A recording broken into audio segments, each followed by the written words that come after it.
तो फिर रज़ा let's go ahead और वुहान बॉर्डर जो है कॉरिडोर उसको एक दफ़ा कैप्चर ही कर ले ताकि इनकी कमर तो तोड़ें हम पकड़ के यहाँ पे मार मूर के झंडे लगा के उसका सिर्फ क्या फ़ायदा। देखिए ये तो अब जो लोग इसके ऊपर हिकमत अमली बना रहे हैं जंग की, वो बेहतर समझते हैं कि क्या उसके फवायद और नुकसानात हो सकते हैं। लेकिन ये बात ज़रूर है कि अब ये एक वक्त आ गया है कि पाकिस्तान की जो है एक बड़ी क्लैरिटी आई है पाकिस्तान की पोजीशन में। देखिए बहुत सालों से हम इसी तजब्जुब का शिकार रहे हैं कि क्या हमें किस तरह से हैंडल करना है ये तालिबान और टीटीपी के प्रॉब्लम को। और अब तो ये मामला और भी कंपाउंड हुआ है क्योंकि हमने देखा है कि वहाँ पर अब दाइश जो है उसको भी ठिकाने मिले हुए हैं, जिन्होंने ताज़ा तरीन हमला किया पाकिस्तान के दारुल हुकूमत में।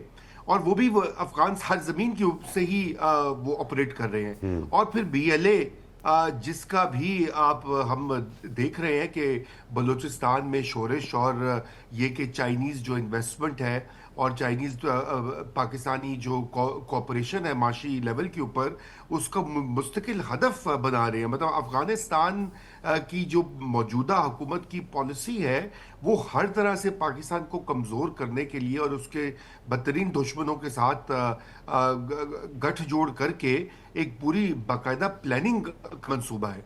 तो मेरे ख्याल से जो अच्छी बात होती है बाज़ औक़ात हालात और वाक़यात इसी तरह से मुल्कों और कौमों को एक क्लैरिटी अता कर देते हैं, और यही पाकिस्तान के साथ हो रहा है कि अब पाकिस्तान की इस वक्त की इस्टेब्लिशमेंट की जो पॉलिसी है वो बिल्कुल क्लियर है। पहली बार लग रहा है कि एक वाज़े और दो टोक पॉलिसी अपनाई गई है, उसमें कोई इबहम और किसी किस्म की कोई कन्फ्यूजन नहीं, जो हमें माजी में दिखाई दी बदकिस्मती से, और उसी का आज हम भुगत रहे हैं।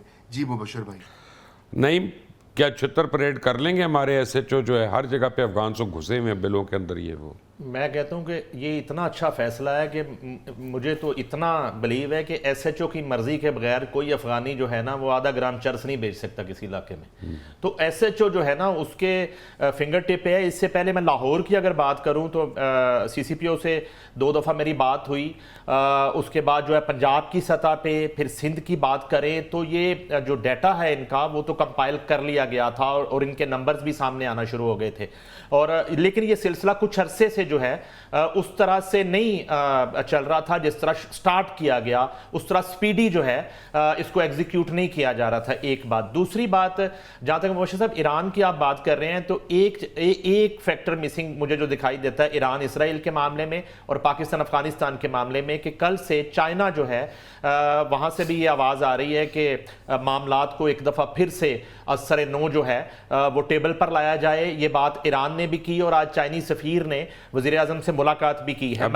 मगर दूसरी तरफ अगर आप देखें तो ईरान इसराइल के मामले में और ईरान अमेरिका के मामले में कहीं कोई मसालती रोल, कहीं कोई मसालती जो है ना वो ख्वाहिश या कोई आवाज नहीं आ रही। रशिया ने ऑफर किया ना, को मान ही नहीं रहा। क्यों जी अपना जनाब सुरवर्दी साहब, मैं एक बड़ी अनपॉपुलर बात करने लगा हूँ, बड़ी अनपॉपुलर बात करने लगा हूँ। और मैं पहले से एतराफ़ कर रहा हूँ, मैं तो सीसीडी का फ़ैन हूँ और पंजाब को प्रैक्टिकली क्राइम फ्री कर दिया है सीसीडी ने। मैं तो समझता हूँ इनका दायरा कार बढ़ाएं पूरे मुल्क में, और ये अफगान जो है ना ये सीसीडी का टारगेट बना दें और आप देखें फिर क्या होता है। देखें, आप एक पॉपुलर वर्जन, आप अनपॉपुलर बात नहीं कर रहे, आप पॉपुलर बात कर रहे हैं। आप वो बात कर रहे हैं कि पाकिस्तान पंजाब का आम आदमी भी कहता है सीसीडी ने नथ पात दी है। लेकिन मैं ये कहूँगा कि अब ये कानून मकबूलियत के ताबे है या मकबूलियत कानून के ताबे है। अच्छा काम गैर कानूनी तौर पे किया जाए तो कितना ठीक है और अच्छा काम कानूनी तौर पे किया जाए तो कितना ठीक है। लेकिन मैं समझता हूँ कि ये हमारे निज़ाम इंसाफ पर एक सवालिया निशान है कि हमारी अदालतें इंसाफ नहीं करती, और ये सीसीडी जो है ये पाकिस्तान के निज़ाम इंसाफ पर अदम एतमाद का सबूत है।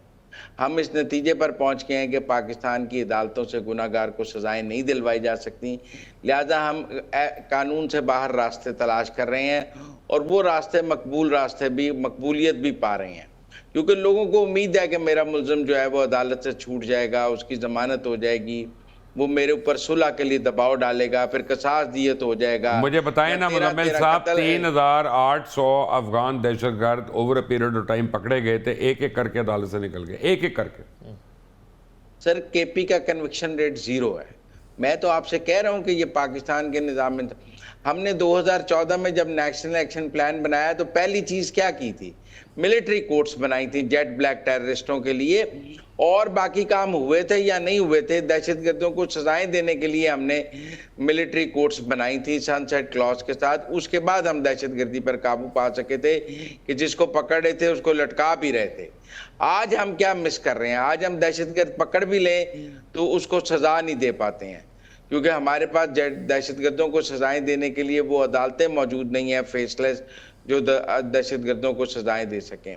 इसी तरह हमारे यहाँ जेट ब्लैक जो क्रिमिनल्स हैं उनके लिए भी ऐसी अदालतें मौजूद नहीं हैं जो उनको बर वक्त सजाएं दे सकें। मैं आपसे मुत्तफिक हूँ कि पंजाब के आम आदमी को अमन मिला है, यहाँ डकैती की वारदातें कम हुई हैं, यहाँ हैरेसमेंट कम हुई है, यहाँ इसके अलावा जो ड्रग्स नहीं मिल रही, रेप कम हुआ है, ड्रग्स नहीं मिल रही, ड्रग्स नहीं मिल रही। ये बात मैं आपसे मुत्तफिक हूँ कि सिंध के मुकाबले में पंजाब का लॉ एंड ऑर्डर बेहतर है, कोई मुकाबला और नहीं है। उसमें सीसीडी का माजरत के साथ कोई मुकाबला नहीं है, और उसमें सीसीडी का एक किरदार है, लोग उसको कदर की निगाह से देखते हैं। लेकिन ये मुस्तकिल हल नहीं है, मुस्तकिल हल निज़ाम इंसाफ को ठीक करने में है, मुस्तकिल हल अदालतों को ठीक करने में है, प्रोसिक्यूशन को ठीक करने में है, और अदालतों से जल्द अज जल्द इंसाफ करने में। रज़ा, बात यह है कि हमारे हुक्मरान जो है ना वो वॉकड अप रहे हैं। मैं अगेन एक ऐसी बात याद कराने लगा हूँ जो बहुत तकलीफ दे है, बहुत ही पेनफुल है, और मैं तमाम नाजरीन से माफ़ी मांग कर मैं ये बात करने लगा हूँ। रज़ा, याद करें APS का सानिया होता है, हमारे बच्चे ज़िबा होते हैं, आपके लीडर ने क्या किया, 2 दिन के अंदर शादी कर ली, यानी वो ठीक है, और 5 दिन बाद अनाउंस कर दी। मेरा मतलब है आप अपनी प्रायोरिटीज़ देखें, हौसला देखें, दिल देखें, अल्लाह रहम करे। रज़ा, जब इस तरह से हमने हरकतें करनी हैं तो इन अफ़गान्स को शय तो मिलनी थी ना। देखिए मुबशर भाई, आप तो माजी की बात कर रहे हैं और वो भी बड़ी तल्ख एक बाब है, लेकिन आज की बात कीजिए। मैं पिछले 24 घंटे 48 घंटे से सोशल मीडिया के ऊपर जो तमाशा और बेशर्मी का मुजाहरा देख रहा हूँ कि मुझे खुद यकीन नहीं आता कि जिस तरह की बहुत सारी बातें पाकिस्तानी अकाउंट्स कर रहे हैं जो कि एक सियासी जमात के साथ मुंसलिक हैं, उससे सिर्फ शर्म ही आती है कि इस तरह के मौके के ऊपर अपने मुल्क और अपनी रियासत को कमज़ोर करने की दुआएं करना भी किस लेवल की मैं समझता हूँ ज़िल्लत है, और कोई लफ्ज़ नहीं है उसके लिए। क्योंकि एक मौका होता है, अगर आप नहीं भी इत्तेफाक करते, आपको हुकूमती पॉलिसियों से इख्तलाफ होता है या रियासत के कुछ कामों से भी आप समझते हैं कि वो बेहतर होने चाहिए, लेकिन कुछ मौके ऐसे होते हैं कि वहाँ पर आपको खड़ा होना पड़ता है अपने मुल्क के साथ। और यहाँ पर ये आलम है कि अभी भी वही गुफ्तगू जारी है और वही उसी तरह की जो हमने मई 2025 में उसका मुजाहरा देखा था, कि जब तो बाकायदा कुछ लोग तो ये कहते हिंदुस्तान को कि आके पाकिस्तान को फतह कर लो, शिकस्त दे दो पाकिस्तान को। अभी भी कुछ ऐसी मैंने वो खबीस आपके साथ ही बैठे हैं इस वक्त, उधर 5 घंटे की ड्राइव पे हैं उन्होंने वो खबीस लोग हैं रजा वहाँ साहब, पे। वो तो एक आज ये कह रहा था कि पाकिस्तान जो है ना वो एक कमजोर दुश्मन पे पाकिस्तान ने चढ़ाई कर दी है, वो वहां आज व्लॉग कर रहा था, और उसको ये शर्म नहीं आ रही कि जब ताकतवर दुश्मन के साथ हम लड़े थे। जब फेक डॉक्टर साफी बनेंगे तो ऐसे ही होगा ना। और वो डॉक्टर जिसने अपने दोनों माँ बाप को कत्ल किया अपनी जायदाद बनाने के लिए, नईम साहब, जी एग्जैक्टली, ये